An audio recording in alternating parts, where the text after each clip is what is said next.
오늘은 전해오는 옛날 이야기 가운데 금덩어리와 함께 부부금실의 묘약도준 도깨비 이야기입니다. 구독과 좋아요 그리고 알람 설정 부탁드립니다. 재미있고도 좋은 글로 보답하겠습니다. 전라도 어느 마을에 30이 넘도록 장가를 못 간 머슴 갑석이 있었습니다. 자신의 처지가 갑갑하던 갑석은 그동안 저축한 돈을 몽땅 챙겨서는 용하다고 소문난 점쟁이를 찾아갔습니다. 그런데 점쟁이 집에 도착해 보니 대문 앞에 이렇게 쓰여 있었습니다. 점 한번 보는데 천냥. 천냥이면 효녀 심청이 목숨도 살 수 있을 만한 돈인데 너무 큰 돈이라 깜짝 놀랐지만 이왕 발걸음을 한 것, 점을 보기로 했습니다. 기다리는 손님들이 많아서 기다려야 했는데 한나절 기다리니 갑석 차례가 되었습니다. 점쟁이는 한참 갑석을 쳐다보더니 보자기에 무엇인가를 넣고는 이렇게 말했습니다. 살다가 너무 힘들어서 아이고 죽겠다 싶을 때가 오면 이 보자기를 펴보시오. 아무리 궁금해도 아무 때나 펴면 안 됩니다. 내 말을 꼭 명심하시오. 점을 치고 집으로 돌아온 지 몇 달이 흘러 정월이 되었습니다. 그런데 마을 전체에 이상한 소문이 돌기 시작했습니다. 옆고을에 원님이 부임하기만 하면 하룻밤을 못 넘기고 죽어나간다는 소문이었습니다. 목숨이 중하지. 그까짓 벼슬이나 돈이 중한가? 그래서 그런지 공짜로 원님 벼슬을 주고 돈까지 많이 준다고 해도 나서는 이가 없었습니다. 뒤늦게 그 소문을 듣게 된 갑석은 무릎을 탁 하고 쳤습니다. 드디어 때가 왔구나. 점쟁이가 준 부적을 쓸 때가 된 거야. 갑석은 옆 고을로 달려가 관아에 가서는 자기가 그 일을 해결해 보겠다고 말했습니다. 그리고 원님이 죽어 나간다는 방으로 들어갔습니다. 한밤중이 되자 갑자기 으스스한 바람이 불기 시작하더니 이상한 소리가 들려왔습니다. 방 안에서 촛불 하나만 켜고 앉아있던 갑석은 정말 죽을지도 모른다는 생각이 들었습니다.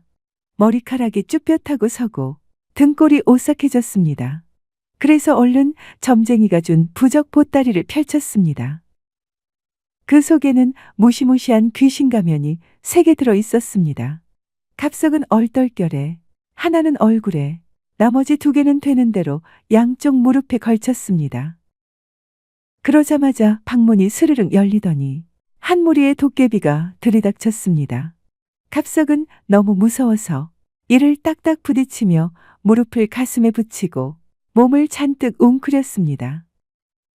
그런데 희한했습니다. 갑석의 모습을 본 도깨비들이 혼비백산에서는 순식간에 달아나 버린 것입니다. 잠시 후 다시 스산한 바람이 불더니 이번에는 아까보다 덩치가 크고 울퉁불퉁하게 생긴 도깨비 하나가 쑥 들어섰습니다. 그러더니 갑석 앞에 무릎을 꿇고 절을 했습니다. 갑석은 정신을 가다듬고 도깨비를 향해 호통을 쳤습니다. 도대체 이 무슨 해괴한 장난질이야? 그러자 도깨비가 잔뜩 울상이 되어서는 살살 기면서 하소연하기 시작했습니다. 나으리, 사실 우리는 항아리 속에 있는 금덩어리가 변화여된 도깨비입니다. 이 방 구들장 밑에 파묻힌 지 100년이 넘었는데 아무도 항아리 속에 있는 저희를 풀어주지 않았습니다.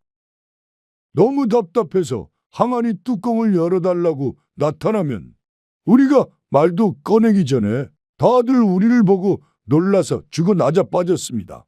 어쩔 도리가 없었습니다. 우리는 단지 금항아리 3개가 묻혀 있다고 알려주려고 온 것뿐이었습니다. 너무 오래 묻혀 있어서 제발 바람을 좀 쐬게 해달라고 부탁하려고 나온 것뿐입니다.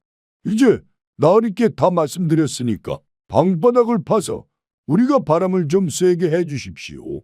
그러면 다시는 나타나지 않을 것입니다. 날이 밝자 갑석은 사람들을 시켜 방바닥 밑을 파보도록 했습니다. 그랬더니 정말로 금 항아리 3개가 나왔습니다. 갑석은 2개의 항아리 속에 든 금덩어리를 마을 사람들에게 골고루 나눠주고 하나 남은 항아리의 금덩어리는 자기가 가졌습니다. 금 항아리 이야기가 퍼지자 갑석의 삼간초가 앞이 갑자기 북적이기 시작했습니다. 전에는 인사조차 안 하던 사람들이 쌀이며 술을 들고 찾아왔습니다. 노총각 갑석이 부자가 됐다는 소문을 듣고는 젊은 처녀들이 갑석의 집 대문 앞을 괜히 지나다니기도 했습니다. 세상 인심이 참 묘했습니다. 전에 남의 집 머슴을 살 때는 아는 척도 안 하더니, 그런데 문제는 갑석이 여자 경험이 하나도 없는 숙맥이라 도깨비보다 여자를 더 무서워하고 어려워했다는 것입니다. 사실 갑석이 좋아하는 낭자가 한 사람 있었습니다. 바로 장터 포목점에서 배를 파는 처녀 꽃분이었습니다. 꽃분이는 말수가 적고 눈빛이 맑은 처녀였습니다. 다른 처녀들처럼 일부러 웃으며 다가오지도 않았고 금덩어리 이야기를 먼저 꺼내지도 않았습니다. 하지만 장날에 갑석이 포목점 앞을 지나갈 때면 괜히 배를 한 번 더 고쳐 접고 멀쩡한 하늘을 한 번 올려다볼 뿐이었습니다. 갑석은 그런 꽃분이가 이상하게 마음에 좋았습니다. 하지만 도깨비 앞에서는 간이 커졌는데 꽃분이 앞에서는 괜히 쑥스러워져서 발끝만 보게 되었습니다. 그러던 어느 날 어떤 처녀가 대문 앞에서 머뭇거리고 있었는데 힐끗 보니 꽃분이었습니다. 어디서 그런 용기가 생겼는지 갑석이 뛰어나가서 대문을 열어주었습니다. 하지만 그것뿐. 괜히 무섭고 괜히 어려워서 어쩔 줄 모르는 갑석을 보고는 기다리다 못한 꽃분이가 먼저 말을 걸었습니다. 그날 밤 정말 도깨비를 보셨나요? 부끄러운 나머지 얼굴이 붉어져서는 괜한 헛기침만 하다가 갑석은 겨우 대답했습니다. 도깨비야 뭐. 도깨비 몇 놈을 보긴 했죠. 그러자 꽃분이가 고개를 숙이며 말했습니다. 저는 도깨비를 생각하면 밤에 무서워서 잠이 안 옵니다. 혹시 무섭지 않으셨습니까? 갑석은 그 말이 처녀가 자기를 걱정하는 말인 것 같아서 괜히 가슴이 덜컥 내려앉았습니다. 아, 아닙니다. 하나도 안 무서웠습니다. 그러자 처녀는 얼굴이 더 붉어지며 돌아섰습니다. 그러더니 다음 날부터 갑석이 들에 나갔을 때 살짝 집에 와서는 밥과 반찬을 해놓고 갔습니다. 시간이 흐르자 두 사람 사이에 혼례 이야기가 조심스레 오고 갔습니다. 두 사람 다 부모를 일찍 여윈데다가 형제까지 없어서 혼례는 화려하지 않았습니다. 항아리에서 나온 금덩어리가 있었지만 갑석은 일부러 큰 잔치를 하지 않았습니다. 대신 마을 사람들에게 밥과 떡을 풍성하게 나누고 돼지 한 마리를 잡은 다음 술을 충분히 돌렸습니다. 혼례날 밤 두 사람은 드디어 첫날 밤을 맞이했습니다. 갑석은 너무 긴장한 나머지 자신도 모르게 바지 속에 귀신 가면 2개를 양쪽 무릎에 묶고 들어갔습니다. 혹시나 밤중에 도깨비가 금을 되찾으러 오거나 아내에게 해코지할까 싶어 무의식 중에 무장을 한 것이지요.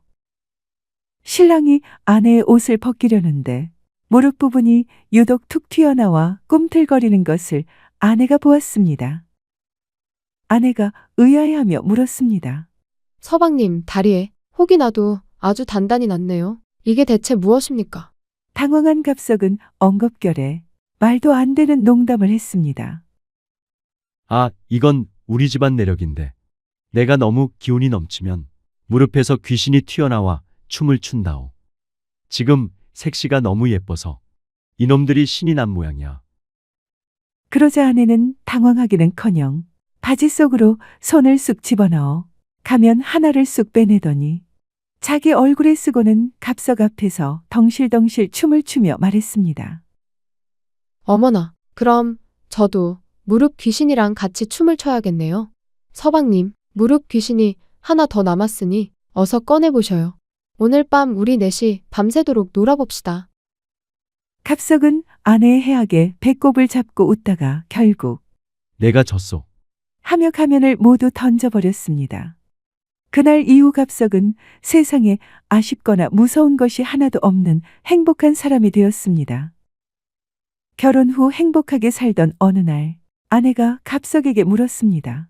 서방님, 그 귀신 가면 3개는 이제 쓸모도 없는데 왜 그리 소중히 간직하시나요? 갑석은 허허 웃으며 이게 우리를 만나게 해주고 부자로 만들어준 복동이 아니오. 라고 대답했습니다. 어느 날 깊은 밤 아내가 잠든 사이 마루에서 덜컹거리는 소리가 났습니다. 갑석이 나가보니 예전에 만났던 그 덩치 큰 도깨비가 다시 나타나 있었습니다. 도깨비가 속삭였습니다. 나리, 드릴 말씀이 있어 실례를 무릅쓰고 왔습니다. 사실 항아리가 3개가 아니라 4개였는데 저희가 깜빡하고 하나를 말씀드리지 않았지 뭡니까? 그런데 그 항아리에는 금덩어리가 아니라 부부 금실을 좋게 만드는 묘약이 들어 있습니다. 그러더니 항아리 하나를 건네주고 도깨비는 사라졌습니다.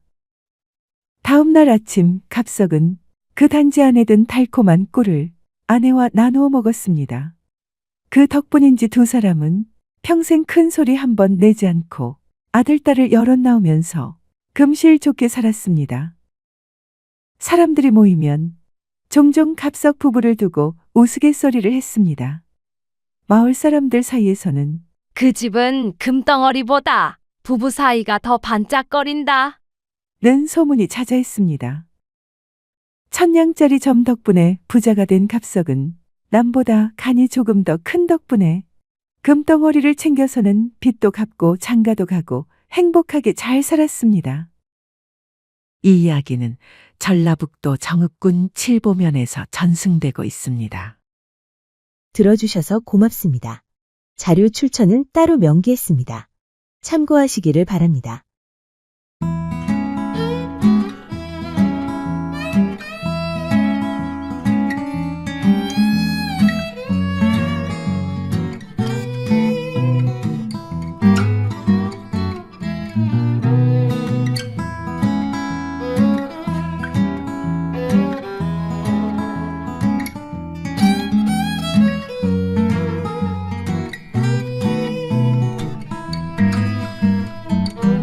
오늘은 자식이 있는데 자식을 새로 구하는 광고를 낸 부부 이야기입니다. 구독과 좋아요 그리고 알람 설정 부탁드립니다. 재미있고도 좋은 글로 보답하겠습니다. 옛날 전라도 땅 벌교에 서시성을 가진 가난한 사람이 살았다. 남의 집 머슴살이를 하던 서씨는 어렵게 돈을 모아서 결혼하게 되었는데 아내 역시 남의 집 식모살이를 하던 여자였다. 그러니까 머슴살이 하던 남자하고 식모살이 하던 여자가 결혼하게 됐는데 두 사람 다 어릴 때 부모가 일찍 돌아가셔서 안 계셨다. 그래서 물 한 그릇 달랑 떠놓고 혼인 서약을 하면서도 제일 그리운 것은 부모의 정이었다. 어렵게 지내서 그런지 두 사람은 서로를 위하는 것이 각별하였는데 두 사람 다 성실한 사람이라 젊었을 때는 비록 머슴살이하고 식모살이를 하였지만 결혼 후 10년쯤 지나자 남부럽지 않게 잘 살게 되었다. 그런데도 항시 마음 한구석이 허전하였다. 말은 하지 않았지만 부모님이 그리웠기 때문이다. 하지만 두 사람은 속내를 내보이지 않았다.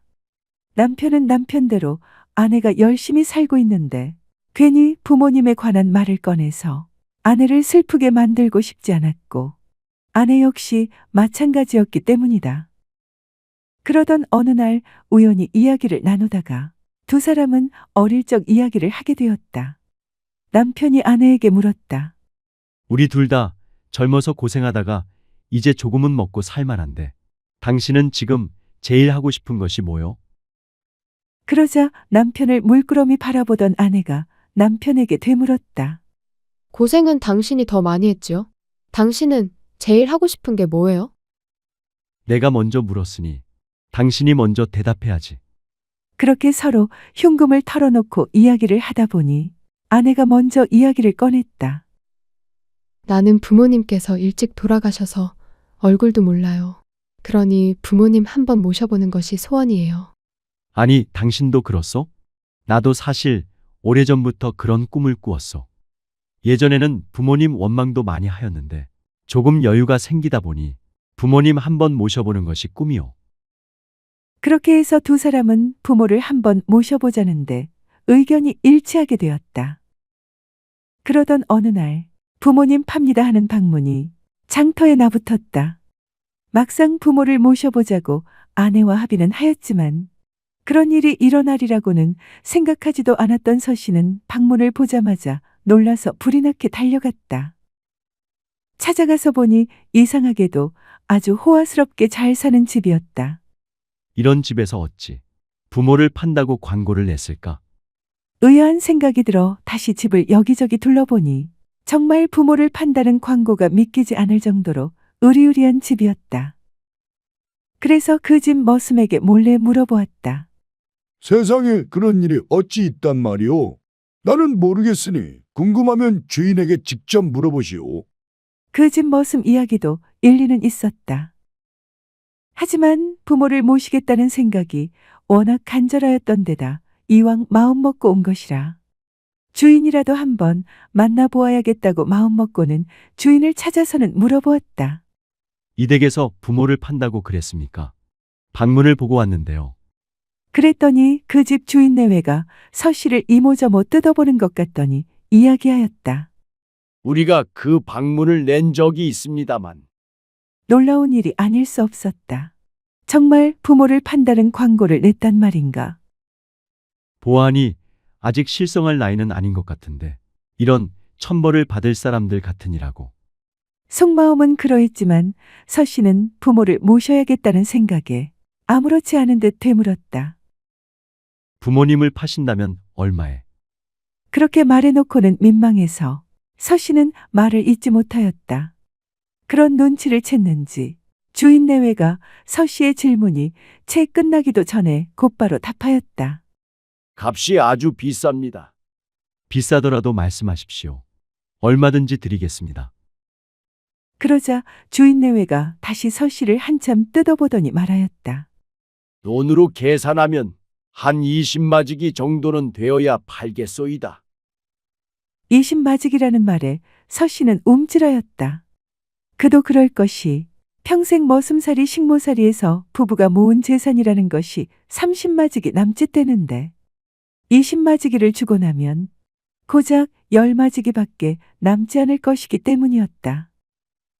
아무리 부모를 모시고 싶기는 해도 도무지 엄두가 나지 않는 금액이었다.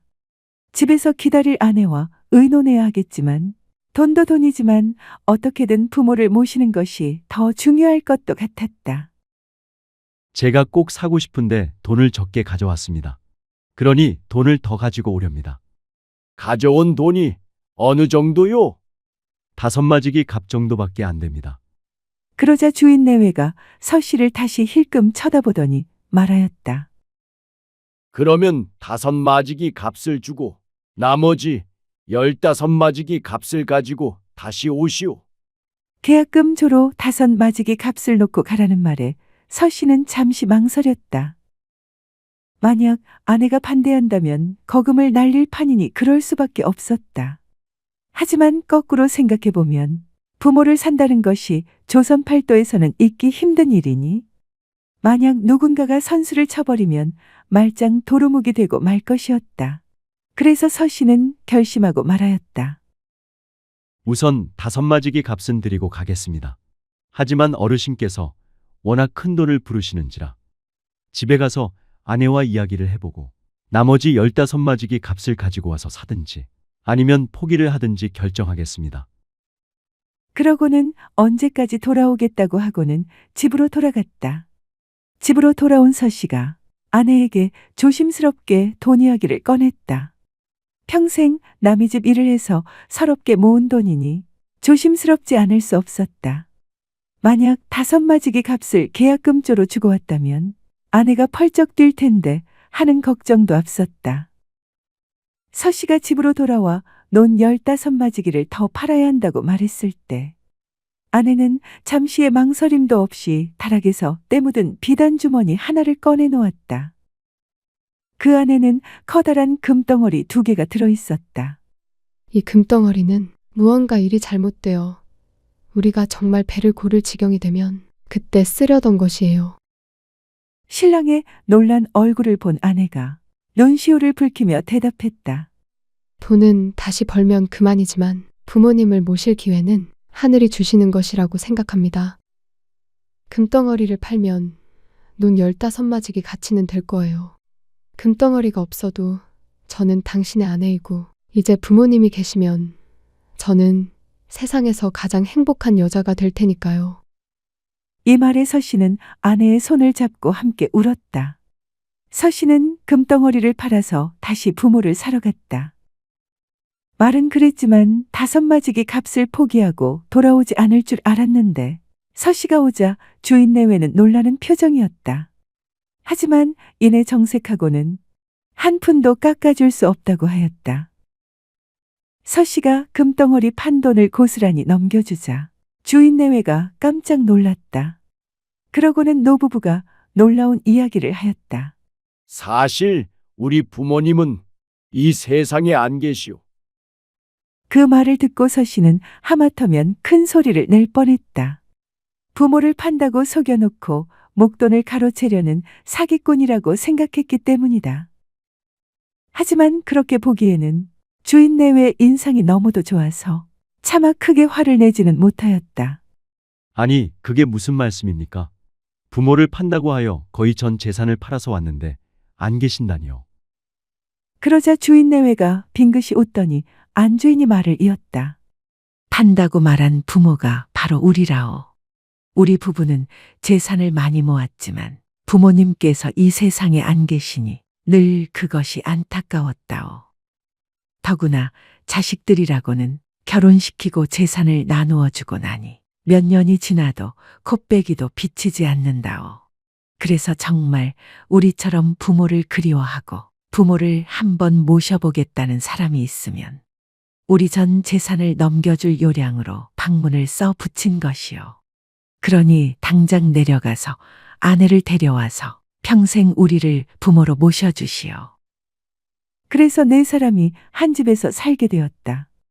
부자가 된 서씨 부부였지만 그들은 비단 옷을 입고 거드름을 피우는 대신 예전 어려운 시절보다 더 부지런히 움직였다.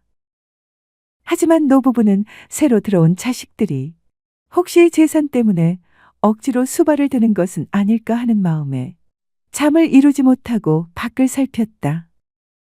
그날은 몹시 추운 날이었는데 바깥에서 바스락거리는 소리가 들렸다. 노부부가 나가보니 혹여 부모님이 주무시다 추울까봐 걱정된 서씨가 한밤중에 일어나 군부를 떼기 위하여 장작을 패고 있었다. 노부부가 문을 열고 나오자 서씨는 황급히 엎드려 절하며 말했다. 아버님, 어머님, 제가 여러 가지 부족하여 부모님 모시는 법을 잘 모르니 행여 마음에 안 드시는 것이 있으면 언제든 가르치고 꾸짖어 주십시오. 저는 그저 두 분의 숨소리를 듣고 사는 것만으로도 꿈만 같습니다. 감격한 노부부는 서씨의 거칠고 마디 굵은 손을 잡았다. 아침이 되면 서씨의 아내가 노부부의 방문 앞에 와서는 방입구에 있는 요강을 가져다 부셨다. 그렇게 서씨 부부가 노부부를 성심으로 봉양하자 노부부도 가만히 있지 않았다.